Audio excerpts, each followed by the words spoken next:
Meus irmãos, a paz do Senhor, sou o pastor Adaelso Gomes. Estamos aqui mais uma vez para estar apresentando ou demonstrando mais uma videoaula da nossa matéria de teologia. Já passamos em algumas matérias muito específicas dentro deste curso de teologia e agora chegamos nessa, soteriologia, a tão amada matéria de soteriologia, que é uma doutrina muito importante dentro do cristianismo. Já passamos bem atrás da nossa apostila. Esse aqui é de soteriologia. Bem atrás de nossa apostila tem todo os cursos da grade teológica a qual nós aplicamos. Se você não tem ainda nossa apostila, entre em contato comigo pelo 22 999 68 3272. Vai estar na descrição do vídeo e também vai estar no primeiro comentário fixado. Então me chame pelo WhatsApp, entre em contato conosco e peça já o seu material. Chega em qualquer lugar do Brasil e do mundo. É só nos pedir que nós iremos enviar para você. Matéria de soteriologia, já passamos por teologia, cristologia, pneumatologia, angelologia, antropologia, ramatiologia, que foi a nossa última matéria citada. Está tudo agrupado em playlists, tá, meus irmãos? Essas nossas videoaulas. E agora chegamos em matéria de soteriologia, doutrina muito especial dentro do cristianismo. Vamos conhecer um pouco dessa nossa amada apostila na página de número 2, onde nos mostra um pouco sobre o índice, que diz, no primeiro ponto, na página de número 4, nós iremos estar tratando a respeito da origem da salvação. E depois, a natureza da salvação, o processo do nascimento, o que é justificação, o que é regeneração, o que é santificação, também iremos tratar, calvinismo, arminianismo, o novo nascimento, o alcance da salvação, a realidade da salvação. Iremos tratar também um pouco a respeito da salvação e a salvação também mediante a fé salvífica. Vamos lá. Jesus, o caminho da salvação, o ensino de Jesus sobre a salvação, o ensino bíblico sobre o perdão, a convenção do pecado, a redenção do pecado, a palavra de Deus traz salvação e a garantia da salvação na página de número 59. Logo mais, na página 62, temos a bibliografia e na página 63, nós temos a prova final, que nós iremos estar, obviamente, na sala de aula, iremos estar aplicando. E também no final de cada lição, são 4 lições, são 4 videoaulas que nós gravamos dentro de cada matéria, dessa de soteriologia não é diferente. E no final também de cada lição nós temos 5 perguntas para nos fazer raciocinar um pouco mais do conteúdo que nós estamos apresentando, tá, meus irmãos? Então iremos iniciar aí na página de número 3, já começar a trabalhar essa presente lição para a nossa videoaula não ficar muito grande e fica muito ruim da gente editar e também jogar no YouTube. Então vamos tentar lançar aí rapidamente uma rápida abreviação da presente lição, mas eu creio que vai ser uma bênção para a tua vida. Adquira aí o nosso conteúdo que eu tenho certeza que você vai ser abençoado. Vamos lá. Soteriologia. Nós iremos trabalhar tanto sobre a aplicação da salvação, como também a aceitação da salvação. Vamos lá. A introdução nos diz assim: Jesus Cristo, pela sua morte expiatória, olha só que coisa maravilhosa, comprou a salvação para os homens. Então nós somos salvos pela graça, mas a salvação não foi de graça. Nós somos salvos pela graça, mas teve um preço a ser pago. Meus amados irmãos, como nós já conhecemos bastante o versículo de 1 Pedro, capítulo 1, versículo 18, que fala que não foi por prata, não foi por ouro que nós fomos comprados, mas pelo aquele sangue precioso de Jesus Cristo. 1 Pedro, capítulo de número 1, versículo 18 ao versículo de número 23. Vamos lá, meus amados irmãos. Como Deus a aplica e como ela é recebida pelos homens para que se torne uma realidade experimental. Saindo um pouco da parte teórica, como nós adquirimos isso em nossa vida cotidiana. Nós iremos perceber isso aí. As verdades relacionadas com a aplicação da salvação agrupa-se em 3 títulos que são a justificação, a regeneração e a santificação. As verdades relacionadas com a aceitação da salvação, ela também é agrupada sobre os seguintes títulos que são arrependimento, fé e obediência. Iremos lá, mas eu já quero deixar para vocês o texto ou o versículo de Hebreus, capítulo de número 2, versículo de número 3, que nos diz: como escaparemos nós se não atentarmos para uma tão grande salvação? Sim, meus irmãos, Como nós iremos escapar se não atentarmos para uma tão grande salvação? Página de número 5, sobre a origem da salvação. A salvação do homem. Vamos lá. A palavra soteriologia significa doutrina da salvação. Então, soteriologia significa doutrina da salvação.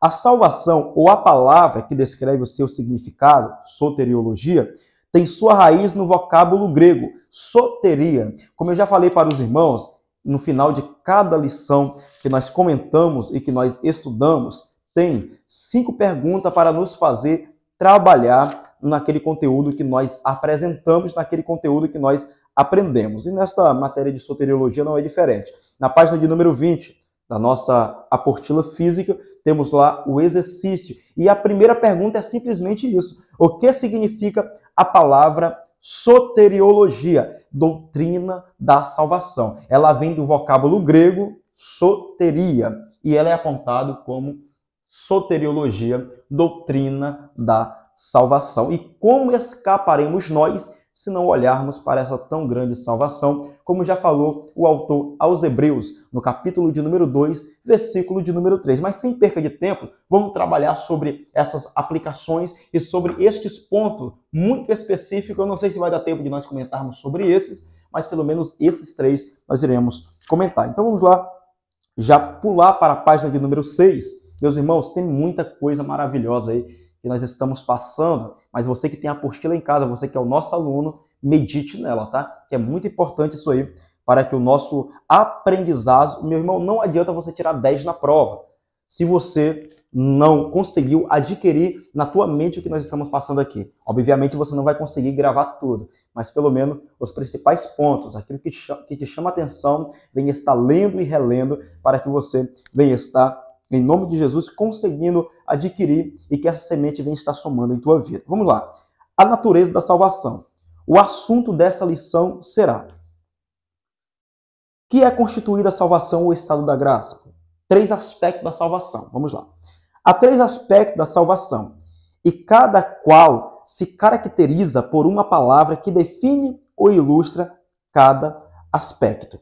E esses são os aspectos: justificação, regeneração e a santificação. Vamos lá. Justificação.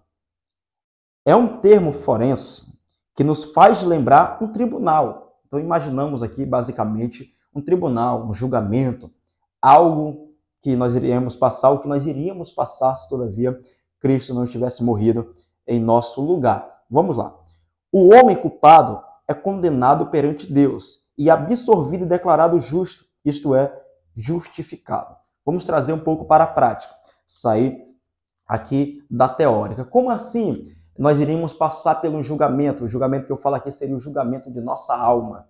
Todos, meu irmão. Se Cristo não tivesse morrido, a igreja não teria nascido. E simplesmente, meu irmão, até mesmo a igreja iria passar por aquele grande julgamento da alma do juízo final. Nós iremos, obviamente, irá ter sim um julgamento, mas o justo, obviamente, comprado e lavado pelo sangue de Jesus, não vão ter possibilidade de ser condenado. Essa justificação ou esta condenação que irá acontecer futuramente, nós iremos tratar mais na matéria de escatologia, então não te preocupe que nós iremos explicar com muito detalhe lá. Mas aqui vamos lá para a prática da justificação em meio à salvação de Cristo, em meio à soteriologia, a salvação de nossas almas. Vamos lá. Quando ele aponta aqui para este termo forense, é muito importante de nós entendermos. Vamos pensar juntamente comigo. Joãozinho, ele é julgado.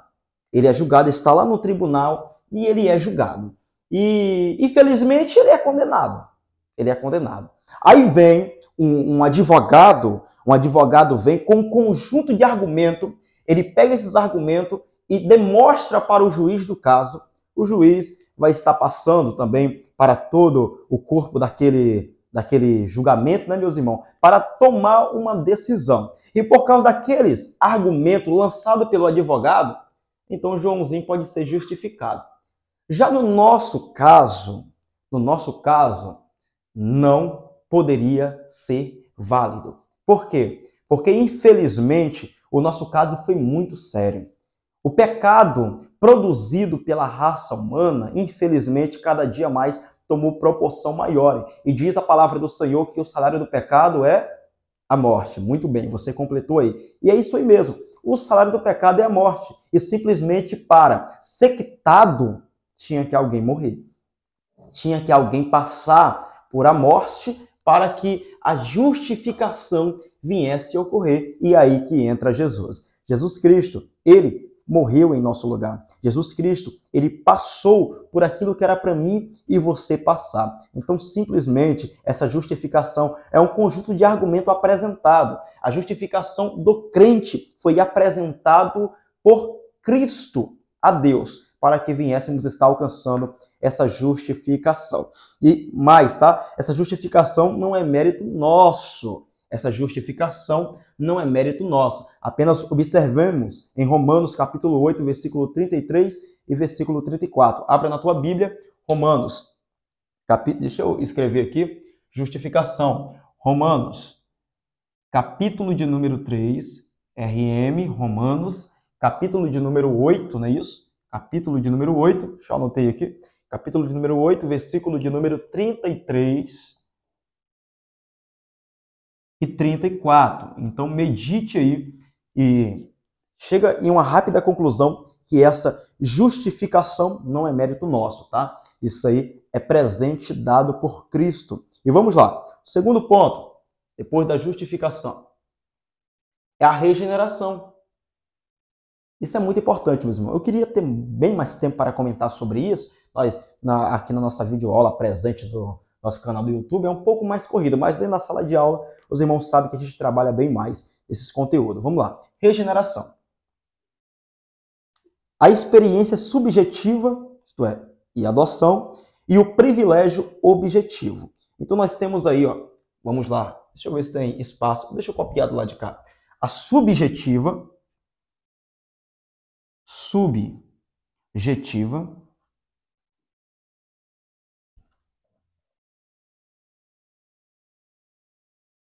nós temos a subjetiva e nós temos também o objetivo.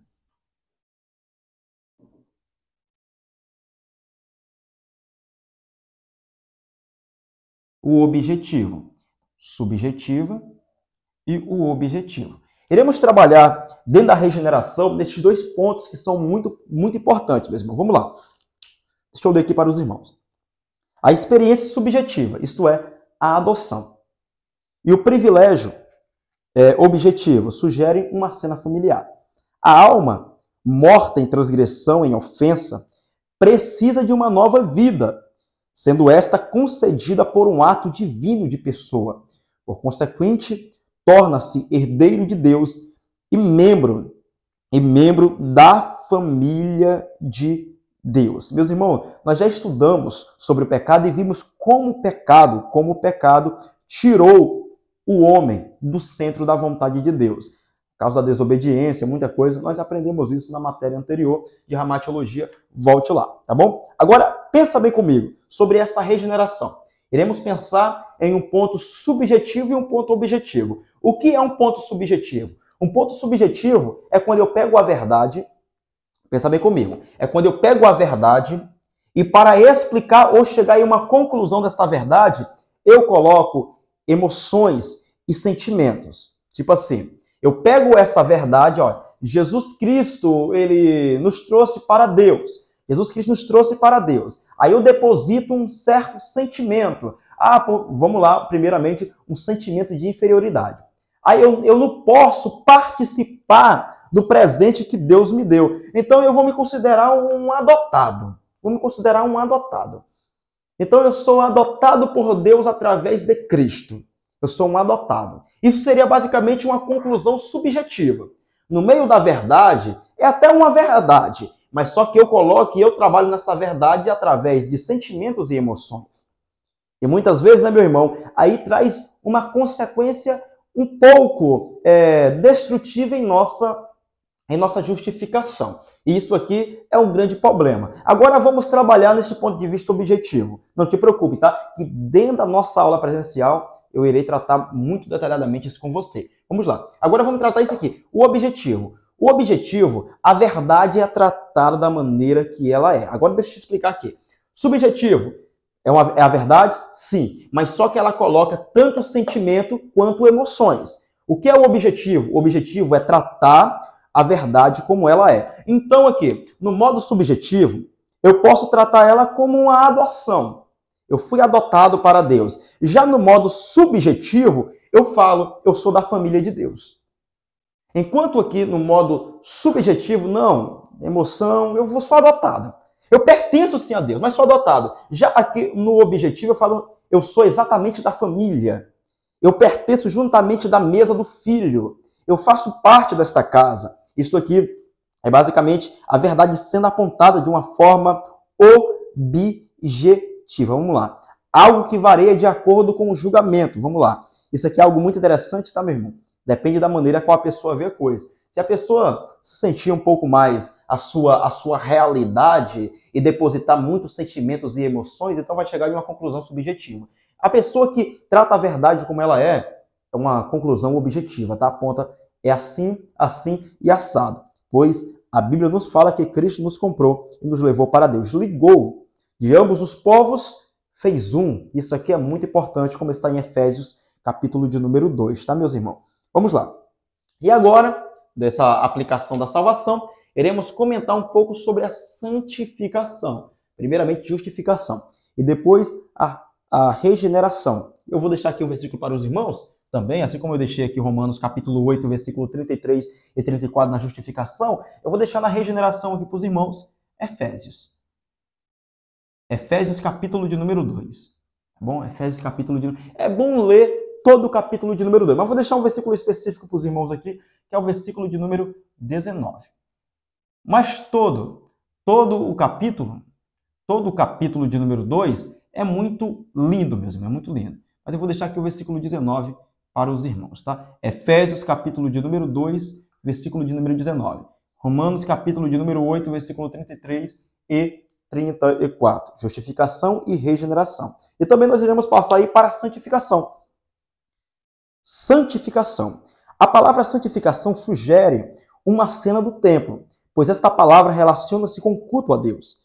Harmonizadas suas relações com a lei de Deus e tendo recebido uma nova vida. A pessoa, desta hora em diante, dedica-se ao serviço de Deus. Comprado por elevado preço, assim como nós já comentamos, né, meus irmãos? Comprado por elevado preço. Já não é dono de si. Não, mas se afasta do templo, figurativamente falando, mas serve a Deus de dia e de noite. Vamos lá. Lucas, capítulo 2, versículo de número 37, traz exatamente sobre um ato de santificação, ou melhor ainda, uma pessoa que, sim, meu irmão, escolheu ser separada para Deus. Estava no templo de dia e de noite. Lucas, capítulo 2, versículo 37. Tal pessoa é santificada e por sua própria vontade ela entrega-se a Deus. Isso aqui é algo muito interessante, meus irmãos. Por quê?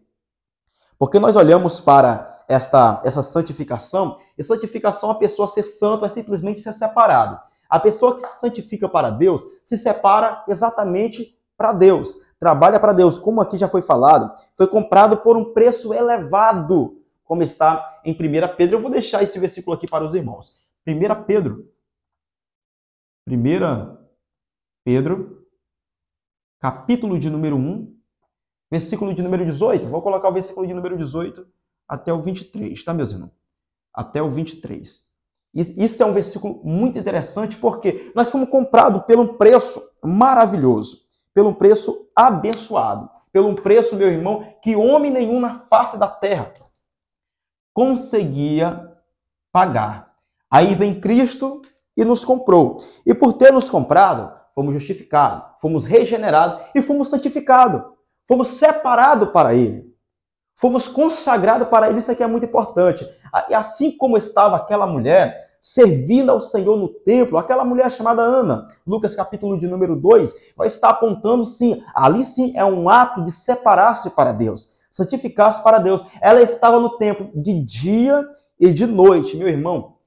Que preço maravilhoso, né? Agora nós, vamos lá. Aquela mulher estava ainda com a mente ainda, meu irmão, entenda bem, estava com a mente ainda presa na lei. Porque naquela época, a lei ainda era o que subjugava tudo, meus irmãos, subjugava tudo através da lei. Mas através da redenção de Cristo, que o preço foi maior. Meu irmão, foi sangue derramado. Agora sim, nós temos que entender que a santificação é um presente até mesmo para nós. É um presente até mesmo para nós. Por quê? Nós fomos comprados, nós fomos regenerados, fomos justificados, santificados, isto é, somos de Deus. Nós somos de Deus. Isso aqui é o que nos importa, tá, meus irmãos? E é algo muito interessante. Essa regeneração, né, meus irmãos? É algo muito importante. Eu queria ter mais tempo para comentar para os irmãos sobre essa regeneração. Este ré aqui aponta muita coisa, né? Regeneração, basicamente, fazer de novo, regenerar, renovar, refazer. Então, aponta exatamente este ré aqui para algo feito novamente. Aquele plano que, basicamente, não saiu da maneira a qual o homem poderia esperar, estava tudo sob o controle de Deus, mas, obviamente, o plano se perdeu, não do controle de Deus, mas do controle do homem, porque na mão do homem, o pecado acabou ficando desenfreado, meus irmãos. E como já falou Isaías, o pecado do homem cada dia mais separava ele de Deus. E aí veio o Senhor e regenerou, fez novamente. Por isso, nós fazemos parte da família de Deus. Efésios capítulo 2, versículo de número 9. E tem muita coisa importante para nós tratarmos aí, meus irmãos. Mas, infelizmente, para o vídeo não ficar muito curto, iremos estar finalizando a videoaula por aqui. Vamos lá, o exercício. Primeira pergunta, o que significa a palavra soteriologia? Doutrina da salvação, vem do vocábulo grego, soteria. Quais são os 3 aspectos da salvação? Justificação, regeneração e também a santificação. O que é justificação? É o ato de Deus declarar justo a pessoa que, infelizmente, estava perdida em seus delitos e pecados. Mas quando a pessoa aceita Jesus, ela é justificada perante Deus. Isso é o ato de justificação. E aonde está escrito? O versículo que diz: na verdade te digo, que aquele que não nasceu de novo não pode ver o reino de Deus. Está em João, capítulo 3, versículo 3 também. E para fecharmos aí, como o Novo Testamento descreve a regeneração? Isso aqui é muito importante, tá, meus irmãos? Está na página de número 16. A regeneração no Novo Testamento vamos lá, o Novo Testamento assim descreve a regeneração. Primeiramente, o nascimento. Não dá tempo e não tem espaço para a gente colocar aqui no quadro. Primeiramente, o nascimento. Deus, o Pai, é quem gerou o crente, que ficou nascido de Deus. 1 João, vou deixar apenas os versículos, não tem como não, é muito versículo. 1 João, capítulo de número 5, versículo de número 1, é o versículo sobre o nascimento. Deixa eu deixar só isso aqui, sobre o nascimento, meus irmãos. Você vai lá e vê. 1 João, capítulo 5, versículo 1. E depois também nós temos a purificação. Nós temos aí versículo, por exemplo, da purificação como Tito. Tito, capítulo de número 3, versículo de número 5. Nós também temos a vivificação. Também Tito, capítulo 3, versículo 5, serve para isso aí. Também Colossenses, capítulo de número 3, versículo de número 10. Vou deixar também esse versículo para os irmãos. Colossenses, vamos lá. Colossenses, capítulo de número 3, versículo de número 10. Vou deixar para os irmãos aí também. E vamos lá, a criação. Isso aqui, meu irmão, é muito interessante. Olha só a criação. Aquele que criou o homem no princípio e soprou em suas narinas o fôlego da vida, ele recriou pela operação do Espírito Santo. Meu irmão, Deus criou o homem, o pó da terra, o formou, mas depois recriou. Recriou no Novo Testamento também a justificação, o ato de justificar, a regeneração, o ato de regenerar. Ele trata tanto da vida do nascimento. Deus agora vai permitir que o homem nasça através de Cristo. A purificação também vai ser purificado, literalmente vai ser lavado. Tito, capítulo de número 3, versículo de número 5. E também vai ser vivificado, vai estar voltando à vida. Olha só, meu irmão, nós somos salvos não somente pela lavagem da regeneração, mas também pela renovação do Espírito. O Espírito vem, como, meu irmão, aquela passagem de Ezequiel, capítulo de número 37 também, do Vale de Osso Seco, é muito importante também, ali apontando para um nascimento espiritual. Vamos lá. E também nós somos criados através da regeneração, como também nos aponta 2 Coríntios, capítulo 5, versículo 17, Efésios capítulo 2, versículo 10, e muitas passagens, Gálatas capítulo 6, versículo 15, Efésios 4, 24, Gálatas capítulo 2, versículo 7, e vamos que vamos. Vamos lá. E também nós somos ressuscitados. Romanos capítulo de número 6, versículo 4, versículo 5, Gálatas capítulo de número 2, versículo 13, e também tem muitas passagens aí, tá, meus irmãos? Vamos lá. Como Deus vivificou o barro inanimado e o fez vivo para com o mundo físico, assim também ele deu vida à alma que estava morta em seus delitos e pecados. Então pensa bem, assim como aquele barro não tinha vida nele mesmo e Deus permitiu que ele viesse ter quando soprou em suas narinas o fôlego da vida, assim foi a minha e a tua vida espiritual. Assim foi a nossa alma que estava morta em nossos delitos e pecados. Aí vem o Senhor e novamente dá vida, regenera, ressuscita aquilo que estava morto em seus delitos e pecado, tá bom? Que Deus em Cristo te abençoe. Na próxima videoaula nos encontramos por aqui. Estamos testando aqui esta maneira aqui, é a primeira vez que eu estou aplicando no quadro a nossa aula gravada. Dentro da sala de aula, de vez em quando a gente trata aqui também no quadro, lá tem um quadro bem maior que esse, mas estou tratando aqui pela primeira vez, né, meu irmão, esse assunto através desta lousa, né? Espero que tenha sido uma benção para os irmãos, até me acostumar com isso aqui. A nossa videoaula vai estar tomando um rumo um pouco diferente, mas eu creio que cada passo é para a melhora nossa, tá bom? Que Deus em Cristo te abençoe. Se isso foi benção, inscreve-se no nosso canal e nos ajude a divulgar o nosso conteúdo em nome de Jesus. Tira aí um print aí desse quadro aí, tá bom, meus irmãos? E venha crescer na graça e no conhecimento juntamente conosco, em nome de Jesus.